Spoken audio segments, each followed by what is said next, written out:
송년 새해를 맞아서 신년 특집으로 진행되는 2017 서울 정책 비전. 오늘은 그 첫 번째 시간으로 서울시 도시계획 정책과 주요 행사는 어떤 것들이 있는지 관련 내용 시시각각 토크에서 다뤄보도록 하겠습니다. 오늘 두 분을 모셨습니다. 서울시 의원이시죠. 도시계획관리위원회 서울시의회 위원장이신 김정태 의원 나오셨습니다. 안녕하십니까? 네, 안녕하세요. 김정태입니다. 네, 그다음 편에도 이제 도시건축 관련해서 전문가분을 모셨습니다. 세계건축대회 UIA 장현수 대협력위원장 모셨습니다. 안녕하십니까? 안녕하십니까? 네. 위원장님은 건축사입니다. 건축사. 예, 건축 설계를 하고 있는. 네, 잘 알겠습니다. 자, 먼저 우리 장현수 위원장님 나오셨으니까 서울시 도시계획관리위원회가 어떠한 업무를 맡고 있는지 간단하게 좀 설명 좀 해주시죠. 예. 우리 서울시의회 도시계획관리위원회는 키워드가 세 가지입니다. 네. 첫 번째가 도시계획이고요. 네. 두 번째가 건축입니다. 네. 세 번째가 집, 바로 주거 문제. 요 세 가지 업무를 주로 정책 심의하고 정책 개발하고 의결하는 그런 일을 하고 있습니다. 주거 문제 하니까 딱 제가 귀에 들어오는 것 같아요. 네. 우리 서울 시민들하고 아주 관련이 깊은 거네요. 아주 밀접한 과제이기도 주거 합니다. 문제하고 그다음에 도시계획. 도시계획. 서울시를 어떻게 잘 계획을 짤 건가, 어떤 건물을 세울 것이냐, 어떻게 할 것이냐 이런 문제가 있는 거고요. 그렇습니다. 그리고 또 하나는 뭐라 그러셨죠? 건축입니다. 건축. 그건 어떤 거예요? 건축? 우리 건축은 무한하고 도시는 유한하다고 합니다. 아, 그래요? 도시를 구성하는 요인 중에 하나가 건축인데요. 네. 우리나라는 아주 우수한, 유구한 건축 문화 자산을 가지고 있는데 이제 새로운 그 건축 문화를 어떻게 창달하고 방향하는가 하는 그런 문제입니다. 아, 그래요? 도시계획위원장은 올해부터 맡으신 작년 9월부터 맡으신 건가요? 네, 그렇습니다. 한 6개월 그러면 하신 거네요? 고전에 계속 도시계획관리위원으로 한 4년 정도 함께 일을 해왔습니다. 아, 그러세요? 예. 그러면 하나, 이 건축과 관련해서 우리나라의 전통적인 건축이라고 하셨는데 어떤 게 의회에서 하셨는지 하나 소개해 주실 만한 거 있습니까? 지금 갑자기 제가 여쭤봤나요? 아닙니다. 네. 우리 지금 서울시가 근대 최근에 지은 가장 자랑스러운 건축물은 여러 전문가들에게 호호가 가서 엇갈리는데요. 네. 지금 동대문 DDP 같은 경우가 제 임기 중에 완공한. 아, 그래요? 그 굉장히 유명한 건축가가 와서 자아지더라고요. 예, 자아지더라고. 작년에 돌아가셨죠. 아, 그래요? 예산도 많이 넣었다고 어머니. 예, 그렇습니다. 예산은 많이 투입이 됐습니다. 건축 관련해서 우리 장현수 위원장님한테 여쭤보는 일단 오늘 나오셨으니까 UIA 이게 세계 건축 대회입니까? 예, 그렇습니다. 설명을 좀 간단하게 해주시죠. 예, UIA는 유니온 인터내셔널 더스 아키텍트라는 말로 세계 건축사 연맹이라고 이야기하고 있습니다. 그리고 세계 유일의 유엔에서 인정하는 기구고요. 1948년에 프랑스 파리에서 본부를 뒀으며 지금 한 124개국에 약 13,000여 명의 회원들로 가입되어 있습니다. 매년 이것이 이제 세계 건축 대회 올해 서울시에서 열리는 겁니까? 예. 2011년에 저희들이 도쿄에서 멕시코 시티와 그다음에 싱가포르, 서울과 경합해서 저희 서울이 그때 저희들이 유치를 해서 그래요? 예, 올해 9월 3일부터 일주일간 열리고 있습니다. 서울에서요? 예. 어떤 의미가 있습니까? 그럼? 세계에 있는 건축 관련 분들이 다 오시는 건가요? 세계 건축 관련 부분들 설계나 또 정책을 위반자들 지금 그래서 서울시와 같이 민간 합동으로 이런 대회를 유치하고 우리 서울시의 발전상을 보여주고 또 우리나라의 전통적인 문화를 또 보여줄 수 있는 그런 계기라고 생각을 합니다. 우리 김정태 위원장이 많이 도움을 주셨습니까? 예, 아주 많은 도움을 주셨습니다. 그래요? 서울시하고 같이 공동으로 그럼 주최하는 거예요? 그렇습니다. 세계 건축 올림픽이라고 불리나 건축 관리에서는 가장 저명하고 유명한 행사입니다. 그렇다면 이러한 대회가 큰 세계적인 대회가 서울시에서 열리면은 어떤 도움이 서울 시민들한테 있는 겁니까? 우리 첫 번째는요. 우리 건축에 대해서는 우리 서울시가 이미 세계적으로 이미 굉장히 정평이 나 있습니다. 그렇습니까? 이게 옆에 우리 장현수 대표님 계십니다만은 인정하십니까? 아니신 것 같은데? 답변이 없으시네. 좀 이따 그 얘기 듣고 가보죠. 세계적인 건축가도 보유하고 있고요.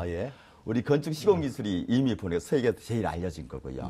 이런 서울의 모습, 대한민국의 건축의 모습을 세계에 알릴 기회가 되고 있습니다. 우리 중앙정부에서 평가를 하기로는 한 2천억 이상의 경제적 기대 효과도 있다 그러고요. 그래요? 예, 한 1,800개 정도 단기간입니다만은 일자리 창출도 가능한 것입니다. 서울시의 도시건축도 소개되고 홍보되고.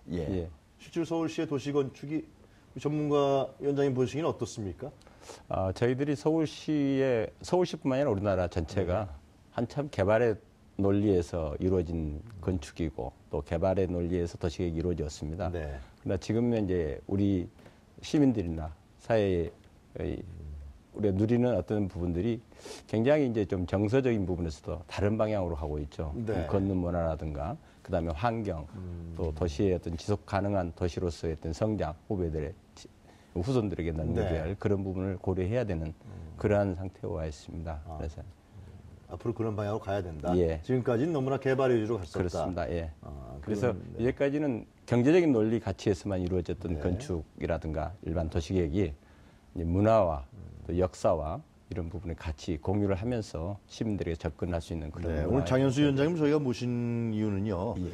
이제 올해 우리 특집이죠. 저희가 이제 새해 서울시 예산이 어떻게 되냐. 그래서 도시계획관리위원회 위원장님 모신 것도 서울시의 도시계획 관련 예산이 어떻게 편성돼 있고 지금 말씀하신 대로 이러한 도시건축에 대한 문제라든가 새로운 트렌드 이런 부분에서 어떻게 재편성돼 있는지 한번 좀 같이 좀 논의해 볼 그런 자리가 오늘 됐으면 싶습니다. 뭐 많은 시간을 저희들이 뭐 예정돼 있지는 않습니다. 먼저 그 위원장님께서 2017년 작년에 통과됐죠. 네. 서울시 도시계획 관련 예산에 대해서 간단하게 설명을 해주시죠. 어떤 것들이 있다. 예.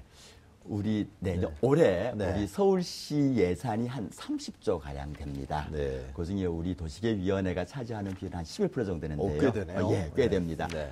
3조 3,500억 정도가 되는 그거 어떻게 쓰실 생각으로 편성하셨습니까? 그중에 이제 가장 큰 예산이 한 1조 2천억 정도가 요즘 우리 서울시의 과제이기도 합니다. 이게 범세적 과제인데 공공임대 주택을 건설하고 매입하는데 1조 2천억 정도가 지금 되고 있습니다. 네. 두 번째 과제가 지금 서울시 과제는 가장 중요한 현안이고 도시재생 문제입니다. 도시재생 문제. 예, 지금 현재 이제 3년 차에서 본격적인 사업이 시작되는데요. 우리 서울역 고가로 대변되는 서울역 일대의 도시재생 사업. 네. 원래 마무리를 좀 해야 되는 아, 거고요. 그래요? 이게 또 세운상가. 네, 세운상가 문사, 있죠. 뭐 창의 숭신의 주거 지역 문제라든가 네, 그런 우리 도시 재생 사업이 한 1조 정도 가량이 됩니다. 네, 이 문제는 장현수 위원장님하고 좀 이따 여쭤볼 네, 그리고 또 하나는 우리 그 도시 계획분 예산은 한 250억밖에 되지 않습니다만은 그게 하나의 종잣돈이 됩니다. 이게 도시 계획 분야는 이게 우리 칼 코프가 얘기를 한 건데 신은 인간을 만들었고 인간은 도시를 만든다고 했듯이 그 작은 예산들이 큰 확대를 하는 이제 도시계획 예산이 한 250억 정도 들어가고요. 이게 이제 마지막이 우리 건축 문화 창달이라든가 이제 공간 개선하는 문제가 나머지 예산이 좀 한 5천억 정도 이렇게 투입이 되고 정 교수님 어떻게 보십니까? 지금 네. 위원장님 말씀해 주셨는데. 뭐 굉장히 좋으신 말씀이고 옳으신 말씀인데요. 잘 편성된 것 같습니다. 예. 아무래도 서울시가 이제까지 조금 전에도 말씀하셨듯이 상당히 속도 위주나 또 상당한 그런 분야로 갔었는데 지금은 어떤 인간의 우리 본연의 자세를 좀 하자는 그런 건축의 부분이기 때문에 고가도 실은 그 상당히 속도 부분에서 옛날에 고가가 이루어졌고 도로 부분이 있었는데 지금은 이제 사철거하고 또 로타리 문화라든가 이렇게 해서 좀 쉬어가면서 천천히 가는 슬로우 시티 개념으로 하면 우리의 정서적인 부분에서도 굉장히 발달된 국민 정서도 좀 발달될 수 있지 않겠냐. 서울역 국가도 그런 일환이라고 봐야 됩니까? 그렇게 봐야 되겠죠. 예. 서울역 국가가 올해 완공되죠? 올해 완공될 예정입니다. 네. 이게 서울역 국가로 인해서 그 인접 지역들에 남대문 시장 있는 회연동, 그 건너편 우리 만리동 일대까지 거기 재생 사업을 하신다고 그랬잖아요. 그 그렇습니다. 어떻게 재생 사업을 펼칠 생각이세요? 일단은 우리 그 고가가 지금 이제 폐쇄가 되지 않습니까? 그 폐쇄된 고가로 인하는 그 고가를 걷는 사람이 움직일 수 있는 걷는 거리를 만들어서요. 양쪽 안에 우리 남대문로 양안 자체를 좀 활성화 좀 시킬 계획을 가지고 있습니다. 그래요? 거기에 꽤 많은 예산이 좀 투입됩니다. 얼마나 투입됩니까? 원래 그게 지금 500억 정도 지금 예산이 좀 잡고 있는데요. 우리 소관상임위원회에 포함된 그 예산이 350억 정도 포함되어 있습니다. 세운생과 재생 사업은 어떻게 그건 진행되는 거죠? 위원장님 아시나요? 네, 지금 국제적인 현상 설계를 해서 지금 기존의 도시는 개발의 논리에서 자꾸 부수고 새로 없었던 걸 했는데 지금은 역사가 계속 살아 있어야만 그 문화적인 가치도 또 유지할 수 있는 거기 때문에 지금 상태에서 옛날 그걸 김수근 선생님께서 설계를 했던 건데 지금 이제 그 부분을 다시 현 시대에 맞게끔 내용이나 여러 가지 부분에서 그리고 도심지에서 어떤 남산이라는 축으로 공공 보행을 할 수 있도록 걸어다닐 수 있는 그런 어떤 보행 공간으로서도 아마 충분히 가능하다고 좀 생각을 합니다. 네, 세운상가 재생 사업은 이미 착공했죠? 네, 착공했습니다. 언제 완공인가요? 그것도 지금 올해 말 예정을 하고 있습니다. 그것도 올해 말이에요? 예. 그럼 그 지역이 어떻게 변하는 겁니까? 그쪽 지역은 네. 당초 계획은 네. 세운상가를 철거를 해서 남대문까지 녹지대를 형성을 하는 거였습니다. 저도 그렇게 들었던 것 같은데요. 근데 예. 그걸 이제 유지를 하고 양쪽 옆으로 데크를 결성해서 네. 보행 도시, 보행을 움직이면서 사람이 이동하게끔 수도 만들었고요. 이 컨셉이 그러니까 이 걷는 그렇습니다. 보행 친화 도시 있네요. 하는 거예요. 아까 서울역 고가 사업도 그랬고. 예.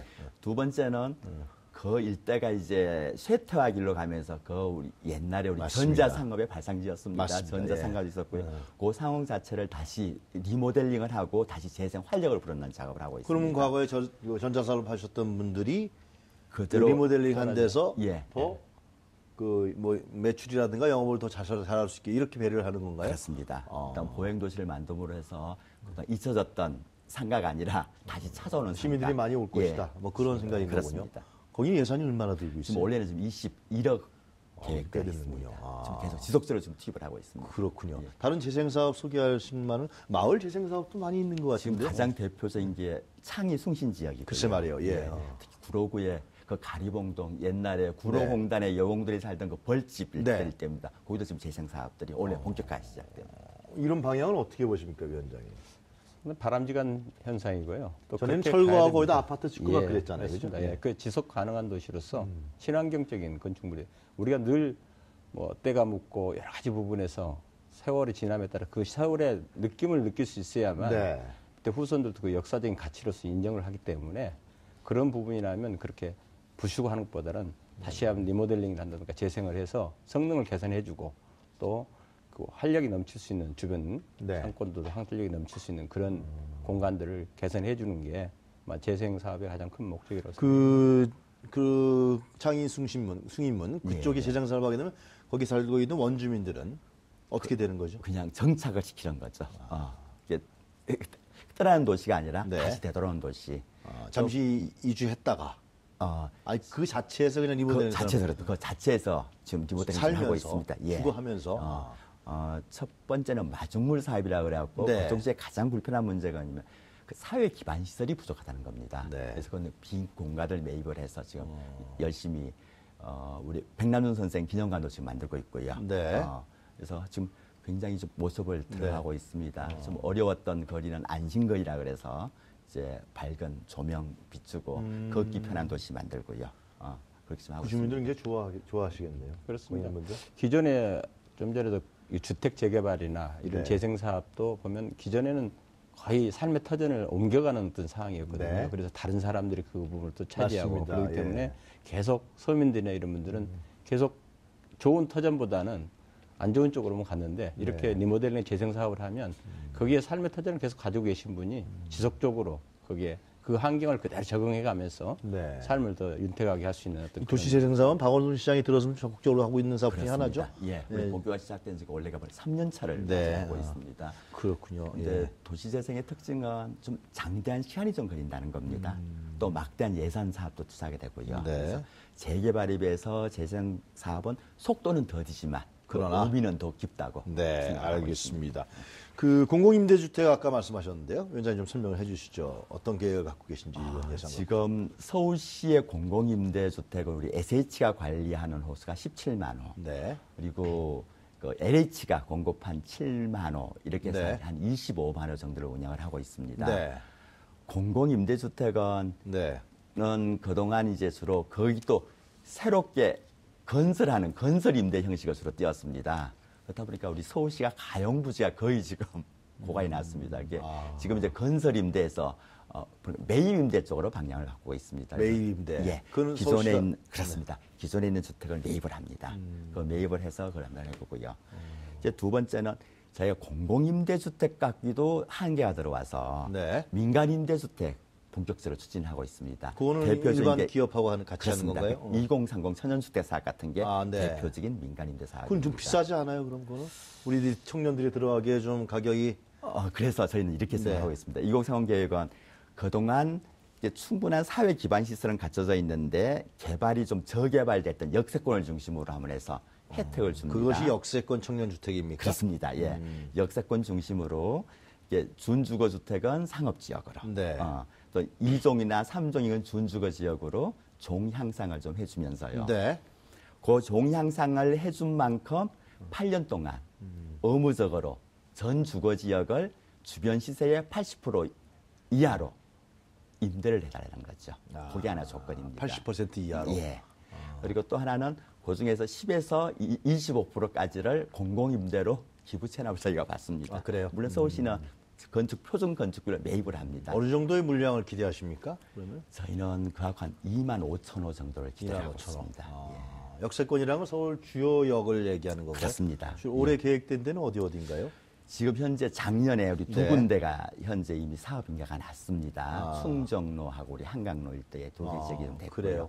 그 두 개 지역에 서울의 시내 중심가네요, 완전히. 그렇습니다. 시내 중심가입니다. 그게 1,500호 정도 되고 네. 올 연말쯤 네. 이제 일반 청년 세대한테 분양 공고를 임대 공고를 낼 예정입니다. 네. 그 현재 지금 심의 중인 게 지금 18개 곳이 지금 이제 심의 중입니다. 네. 근데 요건 한시법입니다. 3년 이내 한시법이라서 네. 좀 제가 좀 패스트 트랙을 해갖고 좀 급격히 좀 추진을 하고 있습니다. 알겠습니다. 위원장님은 어떻게, 이 문제는 어떻게 보십니까? 예. 서울시에서 임대주택에 대한 부분은 상당히 네, 굉장히 적극적으로 공을 펼치고 들였던 사업 중에 있는데요. 하나죠. 예. 예.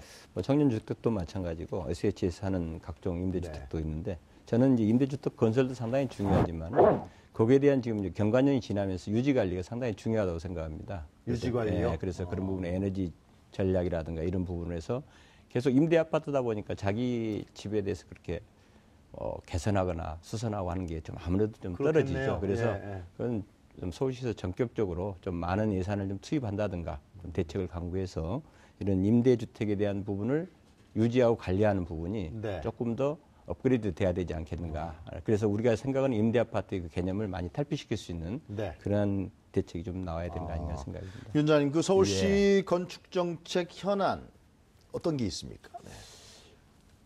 우리 지금 가장 시민들이 관심 기울인 거는 강남 일대 중심으로 한 재개발 아파트. 지금 뭐 그것 때문에 아파트 뭐, 재건축 예. 지역의 높이 문제에 가장 큰 관심을 가지고 맞습니다. 있습니다. 예. 지금 서울시는 35층으로 높이를 좀 제한을 하고 있습니다. 네. 예. 그 외에 지금 건축 정책에 대한 시안이라든가 현안이 있다고 들었는데 어떤 문제들이 있나요? 거기는 네. 우리 올해는 이제 우리 양대, 우리 아까 말씀하셨던 UIA 세계 건축 대회도 있고요. 네. 그와 또 별도로 네. 그 제1회 도시건축 서울 비엔나레가 열립니다. 행사네요, 그러니까. 행사입니다. 요거는 우리 지금 세계적인 우리 건축 비엔날레로서는 보니까 네. 비엔나레 가장 유명하고요. 뭐 비엔나, 런던, 암스테르담 비엔나가 보니까 4대 그 비엔나를 꽂히는데 우리 동양권에서는 홍콩이 2005년부터 하고 있습니다. 네. 홍콩 다음에 두 번째로 그 비엔나레는 2년마다 경연으로 이제 도시 건축에 대한 이제 국제 도시 간의 연대와 공통의 문제를 해결하고 또 다른 새로운 건축 문화를 함께 논의하고 이렇게 올해 들어와서 아니면 최근에 들어와서 위원장님 말씀하신 대로 서울시에서는 건축 관련 세계적인 행사를 많이 여는 것 같은데요. 어떤 의미가 있는 겁니까, 위원장님, 이런 부분들은? 시민들에게 어떤 혜택이 있는 건가요? 시민들에 대해서는 뭐 네. 제가 보기에는 어떤 물론 그 경제적인 부분도 있지만 네. 각종 건축 이런 정책으로 인해서 또 특히 서울이 이 골목 문화가 많이 발달돼 있고 네. 또 산 지세가 다른 도시하고 틀려가지고 국제 도시와 틀려 평지가 아니고 네. 상당히 그 산과 이 평지가 같이 있는 그런 공간들입니다. 그래서 어떤 그런 부분 골목 투어라든가 네. 또 외국에 오는 그 관광객들이 봤을 때 뭐 그냥 평지로 이렇게 다니는 일반 도시하고는 틀린 사람이 살아가는 숨쉬는 어떤 그런 골목 투어라든가 이런 부분 개발하면서 또 그걸 이번에 보여주면서 우리의 역사적인 도시 서울을 네. 이게 홍보할 수 있는 그런 부분도 되지 않겠는가 하는 생각입니다. 네. 마지막으로 저 문제 좀 네. 항상 현안인데요. 잠실 롯데월드 이 문제 어떻게 되어가고 있습니까? 저희가 지난 12월 26일 날 우리 이게 한 해를 마지막을 하면서 마지막 점검을 좀 나가왔더랬습니다. 위원장님 자주 나가셨겠네요. 예, 저희는 자주 문제 나갔습니다. 터질 때마다 가보셨겠네요. 그렇습니다. 참 여러 우리 시민들 관심을 많이 네. 가졌고요. 그 결과 이제 거의 준공을 눈앞에 두고 있습니다. 언제 준공입니까? 준공은 우리 이제 서울시가 준공 허가를 내주고 있고요. 그렇겠네요. 지난 12월 10일 그 롯데 물산 측에서 네. 이제 사용 승인을 요청해 왔습니다. 네. 그 사용 요청 승인을 해줘야 될 게 우리 서울시 입장이고 네. 우리 서울시에서는 가장 중요한 게 안전 문제입니다. 해주실 생각이십니까? 저는 빨리 시급히 또 왜 해줘야 된다고 생각하십니까? 그동안 네. 여러 관심 속에서 진행을 네. 해왔고요. 네. 사실 올해는 여러 뭐 정치적 여건도 그렇고 네. 경제적 여건도 그렇고 네. 좀 뭔가 새로운 계기가 필요한 해입니다. 이게 건축적인 분야에서 네. 우리 뭐 세계에서 몇째 안 가는 초고층 네네네. 빌딩인데요. 예, 그동안 우리 순수 국내 기술로 만들어졌고 이걸 해서 한번 좀 우리 세계의 우리 건축 문화를 과시할 필요도 좀 있는 아니 것 그보다도 같고요. 이제 안전 문제를 안전 서울 시민들이 문제입니다. 예. 안전 부분에 대해서는 그러면은 의회나 서울시에서 검토했을 때 100% 안전하다. 지금 마지막 점검을 하고 있습니다. 내일 모레입니다. 1월 4일 날 네. 일반 시민들 5천 명을 초청을 해서 예, 예. 현장 견학도 하고 임시 피난 시스템도 같이 실제로 가동을 할 생각입니다. 그래요? 지난 12월 26일 날 제가 현장 방문해서 이렇게 좀 당부를 했습니다. 네. 악마는 디테일에 숨어 있다고 그 안전에 관한 가장 디테일 부분까지 좀 신경을 쓰고 맞습니다. 마지막 점검을 좀 점검을 해달라라는 당부 말씀 아주 간곡하게 드렸습니다. 성남 비행장 그 3도인가요? 5도 돌리는 그 문제도 해결됐나요, 다? 예, 그게 해결됨으로 인해 갖고 그래요? 이제 건축이 됐고요. 그건 뭐 여러 걱정도 지금 되고는 있습니다만은 여러 시뮬레이션 결과는 그렇게 큰 영향은 없는 것으로 나타난 것 같습니다. 그래도 예. 만에 하나 저희는 각별한 좀 준비를 해야 될 것 같습니다. 장현수 위원장님 간단하게 마지막으로 예. 시간이 거의 다 돼서요. 예. 하신 말씀. 네. 2017년은 서울시의 우리뿐만 아니라 네. 우리 건축인들이 전체 매우 중요한 행사이며 또 해입니다. 그래서 이 계기로 인해서 저희들이 단순한 행사가 아니고 우리 민족의 어떤 자존감 예. 이런 부분도 살릴 수 있는 계기라고 생각을 하고요. 네. 특히 이제 문화예술로서 건축, 또 생활예술로서 건축, 또 삶을 닮아내는 그런 건축으로서 서울시하고 예. 잘 결합을 하셔서요. 예. 하여튼 좋은 행사도 예. 하시고 예. 또 서울시 시정에도 많은 도움 주시기를 바라겠습니다. 네, 감사합니다. 오늘 말씀 잘 들었습니다. 감사합니다. 네, 감사합니다. 네, 지금까지 김정태 서울시의회 위원장 그리고 장현수 UIA 대협력위원장이었습니다.